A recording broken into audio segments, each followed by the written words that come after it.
I'm Mark Gagan, and you're listening to the Voice of Insurance podcast in association with Advantage Go, enabling an enterprise view of exposure. This podcast is all about looking to the future of broking. In a world of automatic, algorithmically controlled capacity, where huge rivers of data flow direct from insureds and reinsureds to carriers and beyond, where does this leave the broker?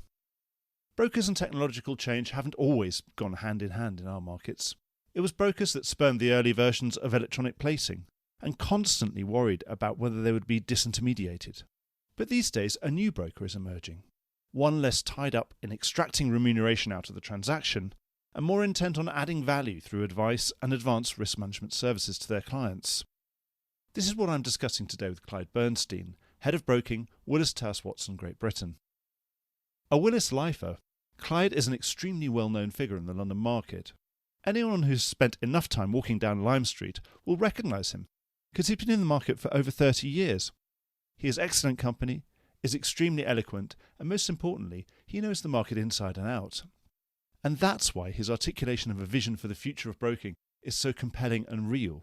If someone of his analogue pedigree has been bitten by the tech bug, we all will be. With people like Clyde around, who would bet against the electronic underwriters of the future, complaining that the brokers still always seem to be one step ahead of them? Enjoy the podcast. Before we get started, I'm here with Rick Lindsay, Chairman of Prime Holdings and the CEO of Claims Direct Access, who have kindly supported this podcast. Rick, first, thanks so much for your support. Why don't you briefly tell us about the Prime Group and CDA and what they could do for our listeners? Sure. Prime Holdings is a holding company, and we're excited to expand our claims TPA service, Claims Direct Access, which is the exclusive claims manager for Prime Insurance Company and has managed claims for Lloyd's since 1995 when we've been on the Lloyd's line slip as a risk taker. So we plan on coming over to London and hopefully providing our partners more flexibility where we can issue prime paper where necessary. We can support and take risk on the Lloyd's line slip and offer our superior claim service, which is evidenced by Prime's own loss ratio for the past 10 years. I believe that claims is the key to success in our business. That's really the only thing we do that adds value. Obviously, you can be a good underwriter, and if the claims falls apart, the underwriting's a waste of time. If you're a good underwriter, you need to balance the scale with good claims. So again, we're excited to bring superior claim service to the Lloyd's marketplace and offer the ability to share risk alongside them as we manage the claims. Well, thanks so much, Rick. I'll make sure there are all the right links in the podcast notes, and let's get on with the podcast. Clyde, we talk a huge amount about the digital future and about digital broking, digital underwriting, algorithmic underwriting, and all this stuff. With your job at Willis, this is well within your remit. First, I'd love to put things a bit in context and just ask you, when we talk about a fully digitized future, are we talking about something that's not going to happen in your or my lifetime? Or is it something that really is tangible that's going to be coming in the next few years or in mid-range? I'd love to talk about that first. Mark, lovely to be with you. I guess in terms of whether it's going to be in our lifetime, there's one thing for certain, is that the pace of change in the world is exponential. And we've seen that with COVID, but we've seen that as part of the way of the world of disruption in every other industry, predicated around the use of computing power and the broad availability of data. And it's bringing new business models to market. It's reinventing businesses that had only been established very recently. And it's creating a whole range of new opportunity. So we think about reimagining business models in the corporate lens. If you think about the high street retailers that didn't have an omni-channel of servicing customers, and they were completely reliant or largely reliant on their high street operations, they have been completely disrupted by this thing called the pandemic in a period of 10 months. And if you think about the reimagining of work, companies were thinking about how can you attract talent and how can you work in this future. But very much there was a few trailblazers, and there were other people thinking about it and other people not even considering it. We've now leveled the playing field with regards to how companies are reimagining their workplace, how they're going to attract talent. What's the purpose of a corporation? The changes that are taking place with regards to environmental, social, and governance are transforming the way that companies are going to behave in the future. And it will be more than corporate profits for shareholders. It will be about what we do for suppliers, what we do for the workplace, and how do we actually create a better, more sustainable environment. And when you think about all of that, and then you think about actually this rapid change of circumstance that occurred post-COVID, unquestionably, we are going to see a speeding up of digitization in every single walk of life. And we know it now because everything's connected and data is ubiquitous and computing power is just growing from strength to strength. But the speed of change is exponential. And because of that, what we see is, I think this time for insurance, the world is different. We've tried digitization in the past, and it's been a bit of a stigma and a blot on our landscape where people have poo-pooed the idea. The timing of it wasn't necessarily right. And there were people that had interests that possibly served to fight that pace of change.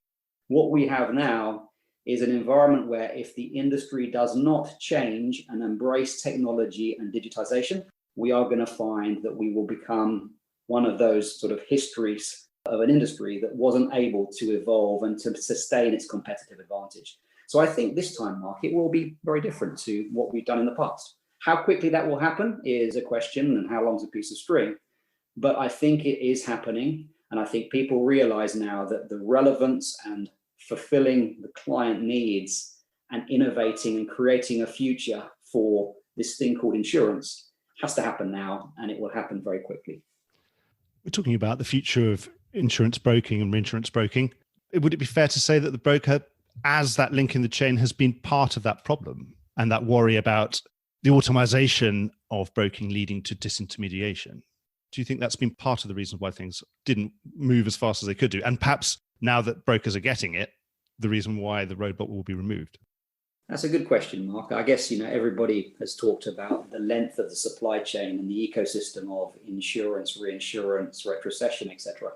I guess roles will evolve as we start thinking about new ways to access capital and connect risk to that capital. The traditional mainstay of the industry around the transaction will change. And what we'll find is actually we will shift faster gear into the advisory nature, where actually you can address a long-standing problem, which is how do you create value in the client's eyes and get paid adequately for the value you create, rather than getting paid up till now. And part of that payment is to do with the inefficiency of that ecosystem. So I think roles will change, Mark, and actually the way that we get paid and the VAT and the context of that value will evolve. Obviously, we're in a market that is very worried about its expense ratio and the frictional costs involved in that. With straight-through processing from the client straight through to the ultimate risk carrier, do you think that brokers have really got nothing to worry about? Because, of course, once that frictional cost has gone to almost zero because it's fully digital, then you could actually probably have 20 intermediaries in a chain if you wanted to, if it all happened in a millisecond. Do you think that actually digitalization is something that you don't really have to worry about disintermediation, because actually once you're adding value and you're finding good deals for people and you're doing it really, really fast and at very low cost, then you're actually doing your job really well? So this comes down to what is your business model in this particular evolving arena. If it's creating a marketplace where you can put risk and capital together in a more efficient way, we often use Amazon are going to come and disrupt our industry.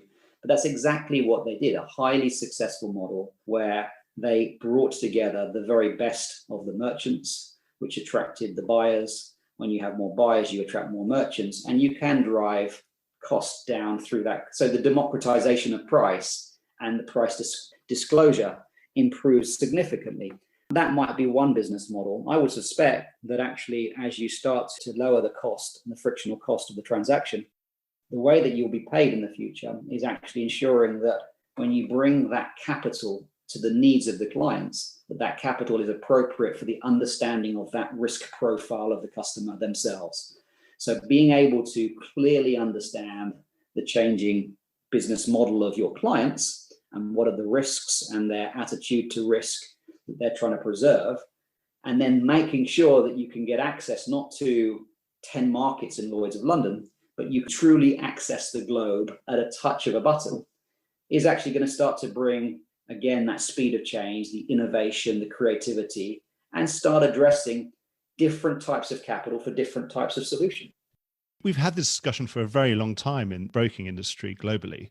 Certainly 20 years ago, I think people would have said it was almost inevitable that the industry would become 100% fee-based. And in fact, I think a lot of people said 20 years ago that in 20 years' time, it would be 100% fee-based, but it hasn't worked out that way. Do you think digitization is going to be the thing that pushes brokerage out of the picture because it becomes less relevant, because the connectivity is taken for granted? It's actually the added value is the intellectual property of the broker knowing how to get a better deal and how to get the right deal. Good question again. I guess the industry has been moving sort of more to a balance of fee-based advice for several years. I know our company certainly has been doing that. I guess as you start to find that the costs and the inefficiencies of connecting capital to risk reduce because you've got the plumbing in a very conducive way to support that, you will find different ways of selling to customers. And of course, the investment now around analytics and the modeling and the investment on technology to understand the needs of the corporation going forward, there will be more weighting on how those pieces of components come together and how you charge for it rather than actually the transaction. And that fee-based is not anymore about governance, because we've been in an environment where governance around transparency and disclosure has been the lay of the land for many, many years. What I think you'll find is you'll simply find now that rather than actually shifting because of a governance play, you're shifting because the real value sits in the advisory role and the client relationship rather than actually how the physical transaction takes place. In the digital world, you can always prove that you have provided best execution for your client, or at least following their instructions with the sort of security they're happy with. So that's not really a problem. And you're moving on to actually how you're going to really add value with them. Correct. Yes, exactly that. We talk about algorithms a lot, but we're talking about it mostly from an underwriting perspective.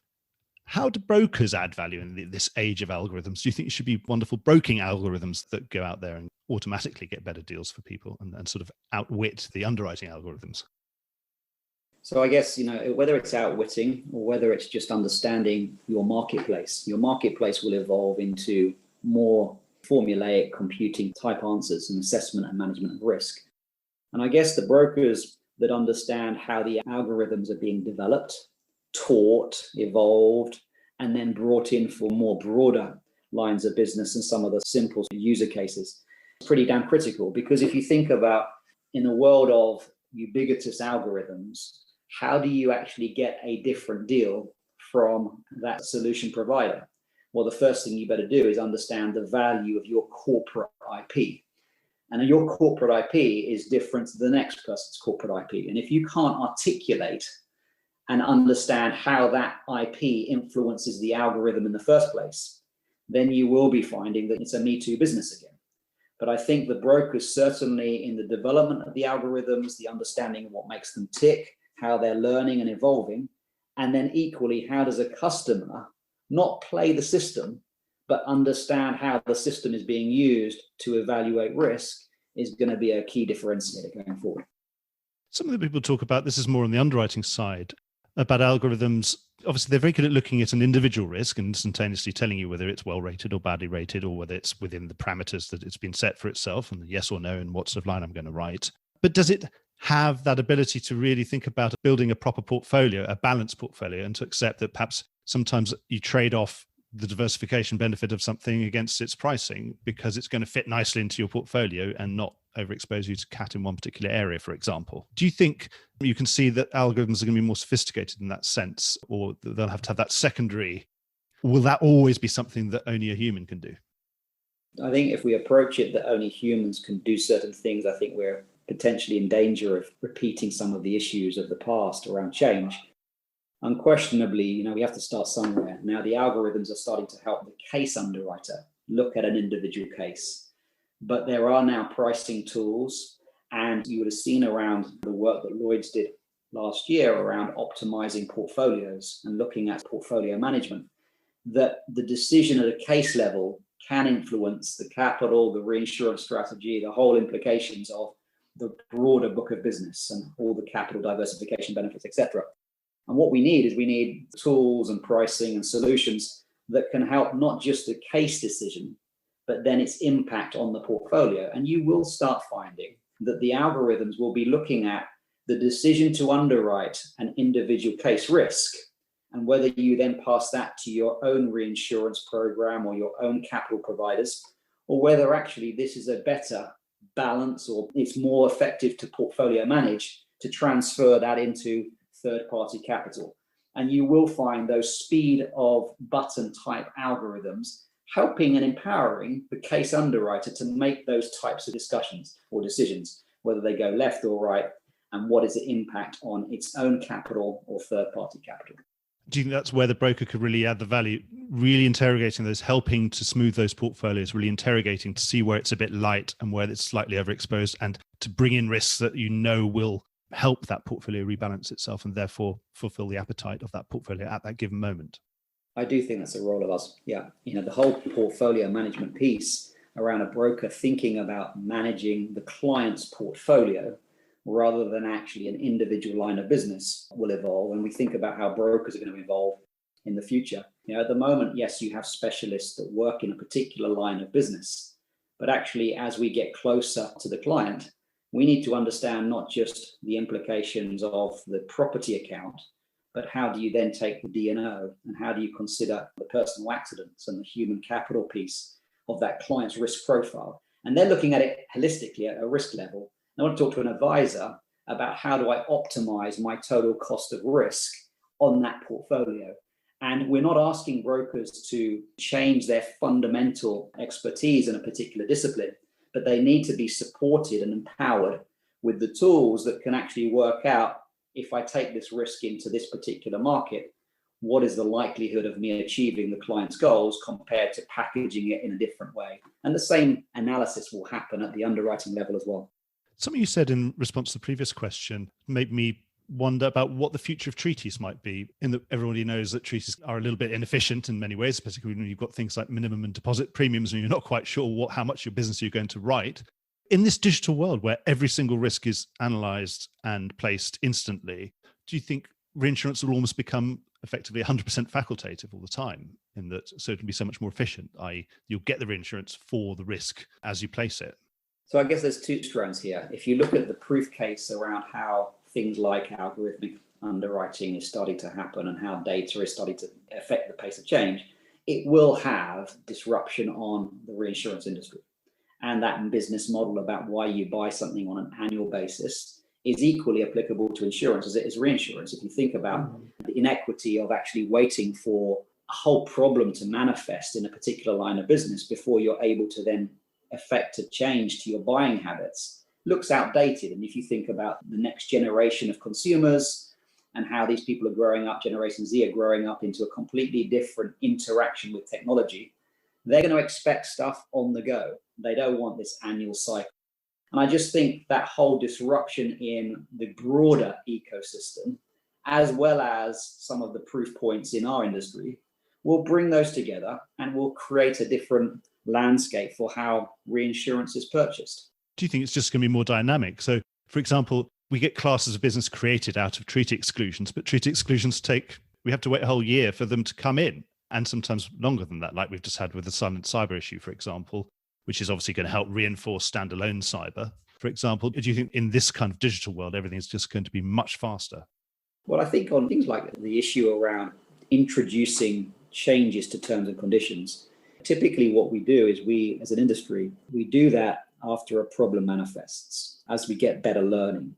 Now, if we were using our data and embracing that data correctly, we would start finding the very first signs that actually this is not something that the market will tolerate going forward, or it's something that the broker should be advising their clients that you need to think about this, because we know on day 16 of the second quarter that it's going to be at the peak in the market in terms of voracious disaffection to that type of coverage. And that's about predictive analytics, where you're starting to look at correlations of unknown, the school of Rumsfeld in underwriting, where you previously haven't connected a correlation of X with Y.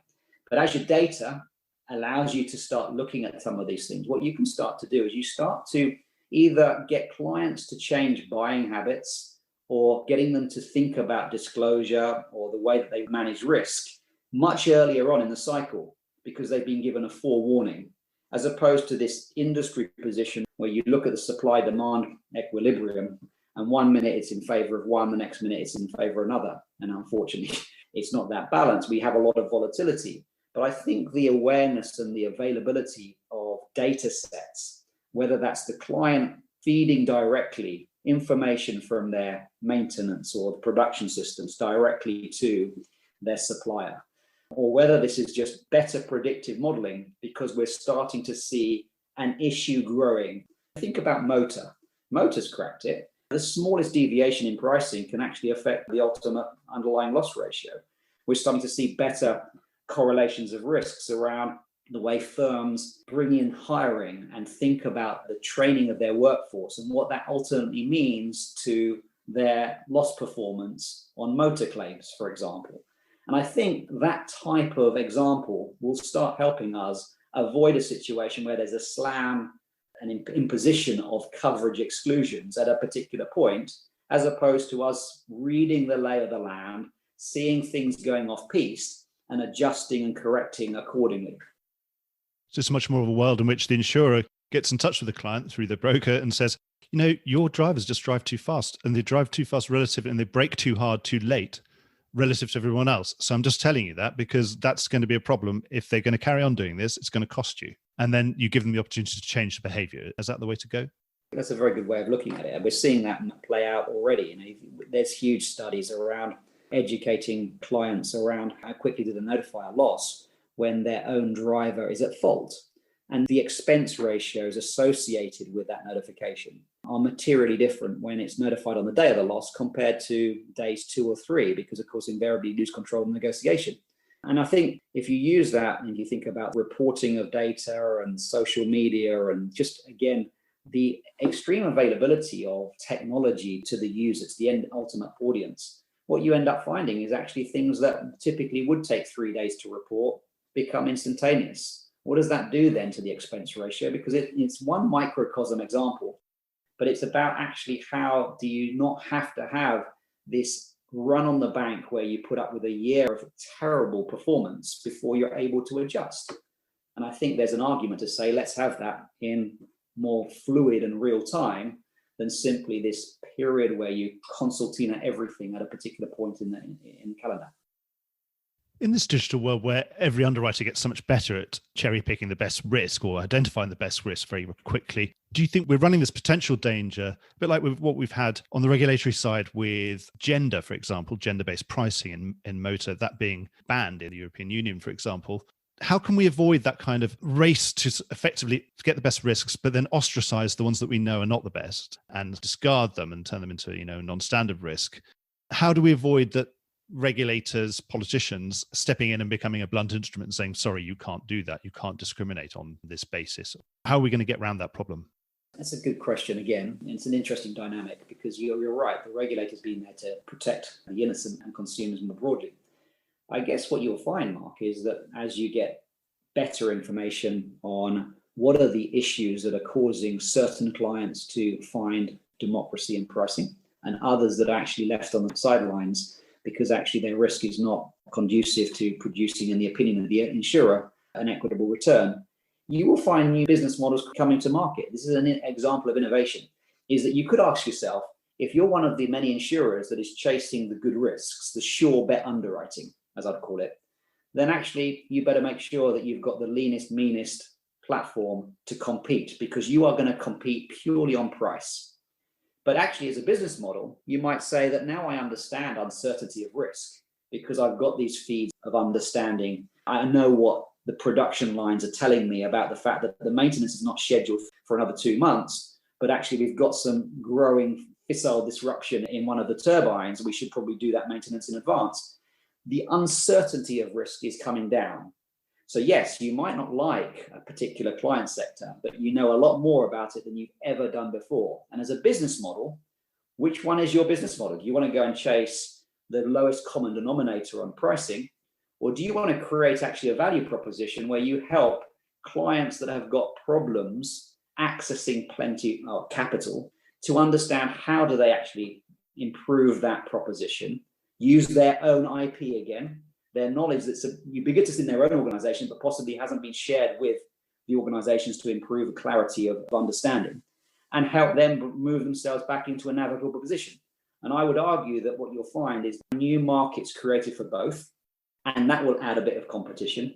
And of course, the other thing is you're not going to find them left on the sidelines forever, because people now know so much more about the risk. The knowledge is shared so broadly that actually people will pick up very, very quickly on this theme is starting to be ostracized.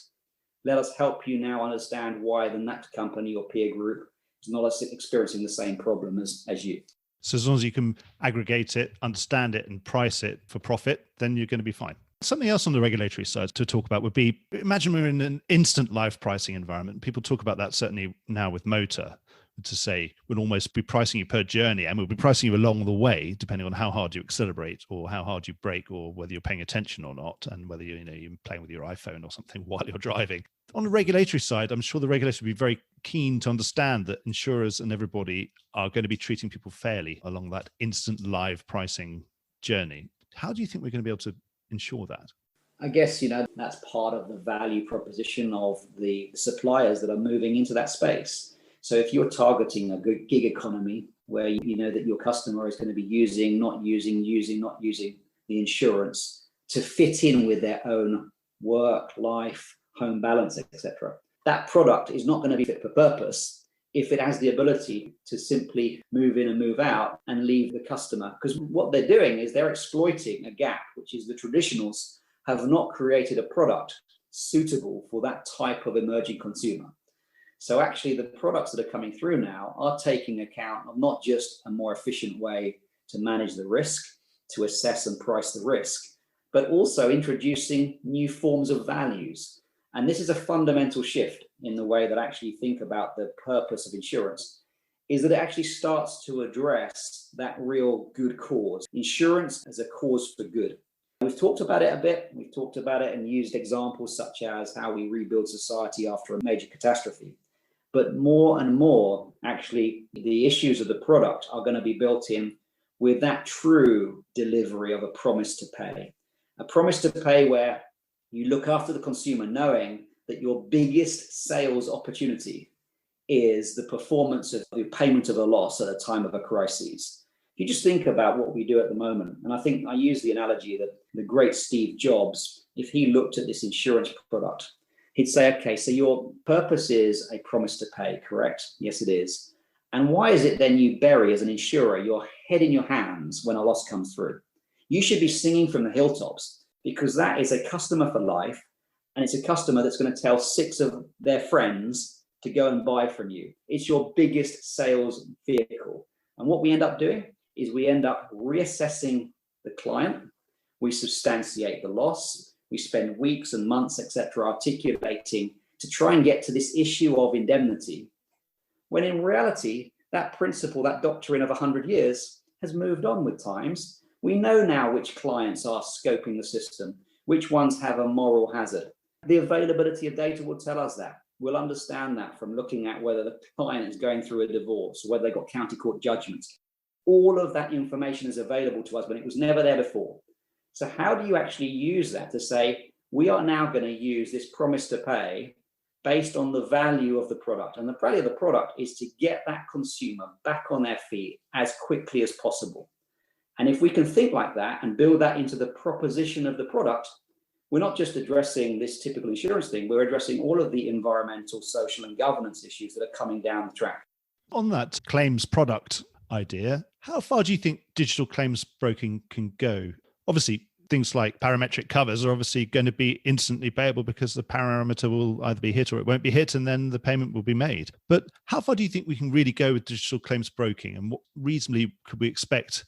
What percentage of claims could be fully automated and paid instantly, or say within 10 years? I think a very high proportion, because what we're going to see is we know that the purpose of the product is this promise to pay, and we're not doing a fantastic job as an industry in that respect. And then when you look at actually the algorithms and the machine learning and the artificial intelligence that's been adopted, we sit on a minefield of data. And it's not just high volume business, it's low complexity business that can be adjudicated in that way. So you'll start with very simple claims and small value, and you'll learn, and the algorithm will evolve. And we might need to make sure that we're not making some of the mistakes that have been seen in some of the algorithms or AI up till now around bias. But you'll find that actually the claims adjustment process will happen quicker and faster.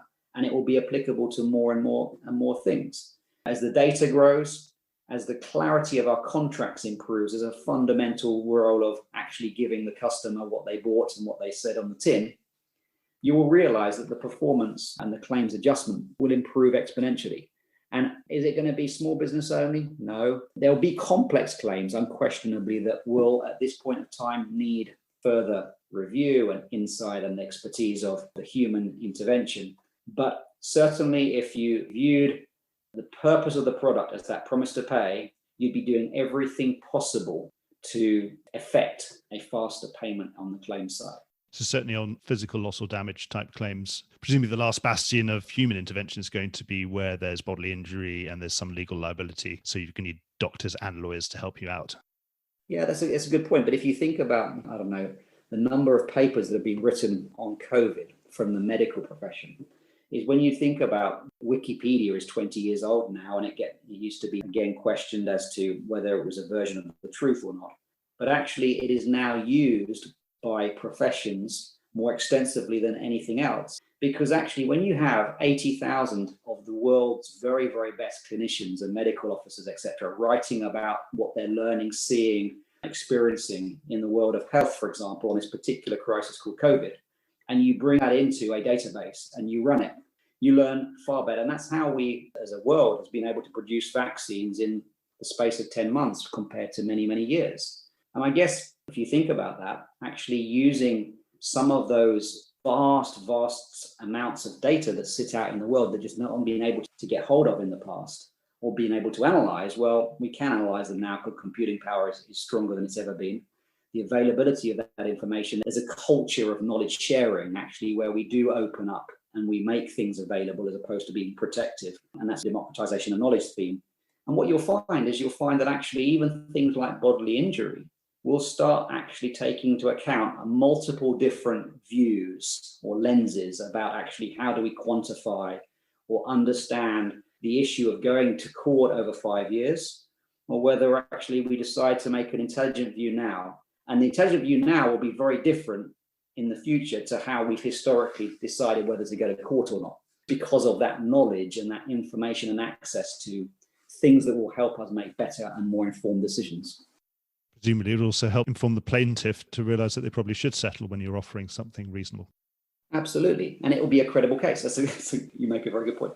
Some of the earliest manifestations now of digital underwriting, as we describe it, are the follow-only businesses operating now in the London market. Do you think those businesses, if they're, let's say, piggybacking on certain leaders, do you think the structure of the market should be changed so that those follow-only, which are very lean in expenses, pay some of those lead markets fees for the work that they're doing in the way that syndicated loans markets, so banks have been doing this for many, many years? This is a very topical conversation. And I guess historically, we're talking about leaders' fees here. And if we compartmentalize leaders' fees from leaders' fees of old to leaders' fees of the new world of algorithmic trading and a lower expense ratio, follow-only type models, I think we have to review the fact that the work that the leader is doing and the fact that somebody's riding on the back of that, not as an injustice.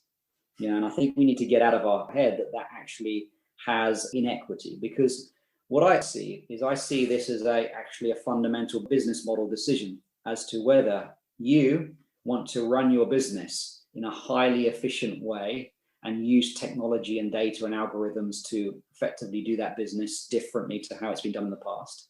Or alternatively, you create your proposition where you've got proximity to clients and you have the resources, the skill sets, the industry understanding to generate the solution. Because if we think about it as an injustice, what we'll see going forward is the leaders that are creating the model around better risk selection. I could understand them asking and attracting capital because they can prove that they have the ability to assess risk better than anybody else, price risks, and make a constant return that is reflective of market dynamics and would attract capital in that way. I could see them driving that business model to attract capital as a far more effective way than relying on someone else to pay your wages, because you've created the business model.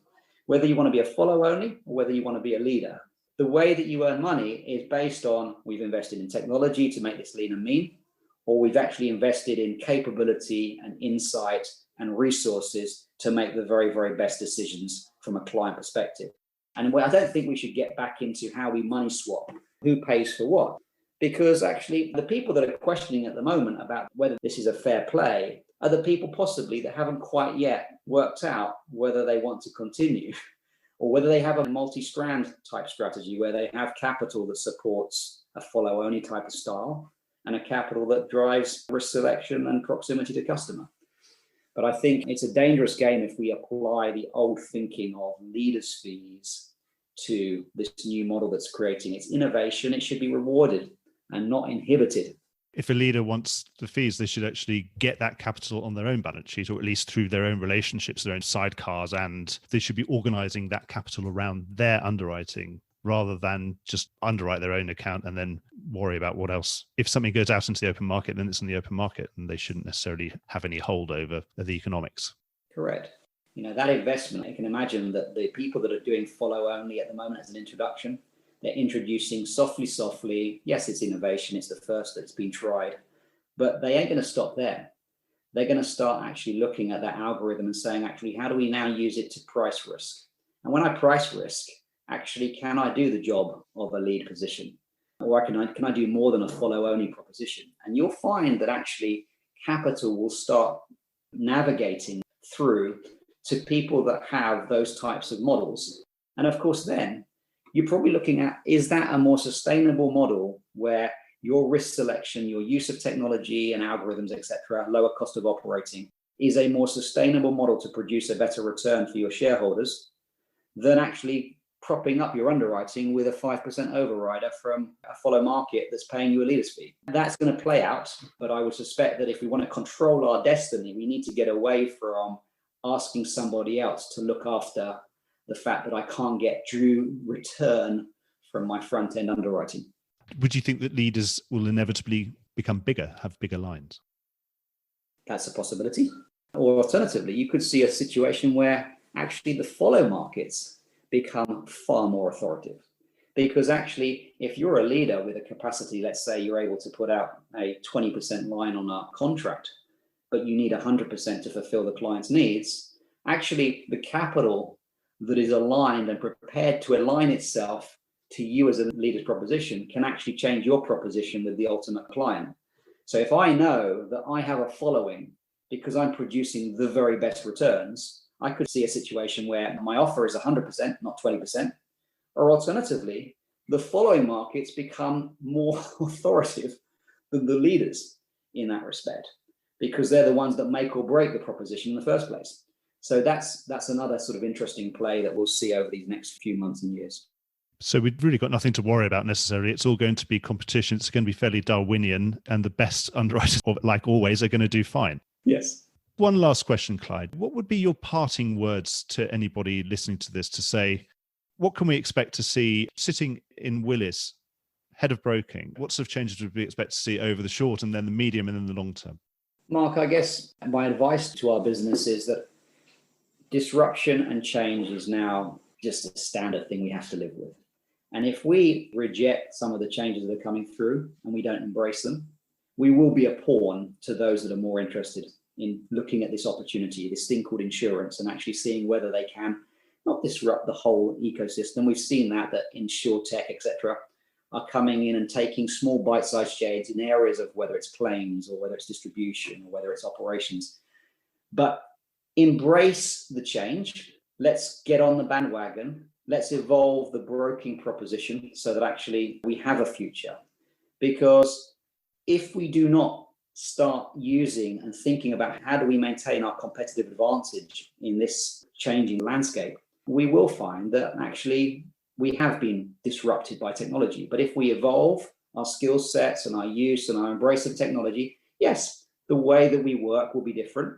And yes, maybe the way that we've transacted business will be different. But I'll tell you what, we've got a future because we've controlled our destiny with a lot of IP and knowledge that we've gained over these 300 years than simply saying it's never going to happen and waiting for the inevitable. Clyde, thank you so much. I've really enjoyed our conversation. Good luck with everything, and do come back and give us an update on this digital future as it unfolds. Thanks, Mark. Thanks for your time. Well, I hope you enjoyed today's episode. If you did, don't forget to subscribe or leave a like or a review or recommendation on whatever podcast platform you used to access this programme. These really help get the word out. Before we go, just a quick reminder that advertising slots are available here and in other places in the Voice of Insurance podcasts. Podcasting is the fastest growing medium and attracts a high quality audience of key decision makers. It's also an intimate medium where you, the listener, are right in the room with me and the interview subjects. Needless to say, that means it's a great way of getting your message out directly to an audience because you know you've got their full attention. It's also very cost effective. So get in touch with Mark at thevoiceofinsurance.com to find out how you could be speaking directly to the industry. The Voice of Insurance is produced by me, Mark Gagan, in association with Advantage Go, enabling underwriters to increase the speed and accuracy of decision making. Original music was written by Anna Gagan and produced by Carlos Gagan. Check out more podcasts and written comment pieces at www.thevoiceofinsurance.com.